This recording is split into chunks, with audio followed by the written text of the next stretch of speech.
আজকে বাজারে বিভিন্ন পণ্যের দামও উদ্যোগ গ্রহণের আবেদন জানাচ্ছে। অসাধু ব্যবসায়ীরা যখনই একটা সম্পর্কের বিরুদ্ধে তৎপর হওয়া দরকার, কথা বলা দরকার, ঐক্যবদ্ধতার চেষ্টা করছে, কিন্তু সরকার আমরা যখনই দেখছি প্রকাশ করে তারা যেন মানুষের কল্যাণে কাজ করে। এই জ্বালানি সংকট এবং জ্বালানি সংকটের জন্য যে মানুষের জন্য মানুষ, আর সেই জায়গা থেকে যদি মানুষ চলে আসে তাহলে সেই অমানুষ উঠতে চায়।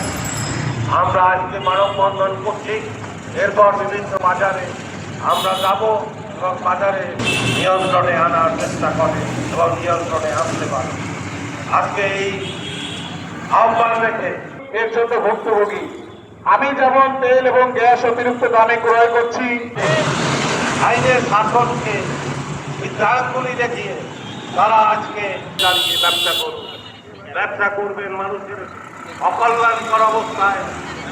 আজকে দেখা যাচ্ছে যেখানে আমাদের বাজার মূল্য ছিল, আমাদের জ্বালানি তেলের মূল্য, জ্বালানি গ্যাসের মূল্য ছিল যেখানে 800 টাকা, সেখানে আজকে জ্বালানি মূল্য 2000 টাকা থেকে 3000 টাকা পর্যন্ত চলে গিয়েছে।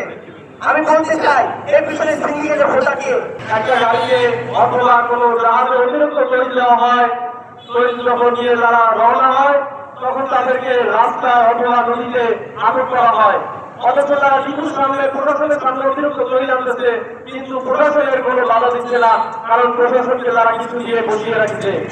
আমরা এই সিন্ডিকেটকে আজকে যে মানববন্ধন করছে সেই মানববন্ধনকে আপনারা দিচ্ছেন।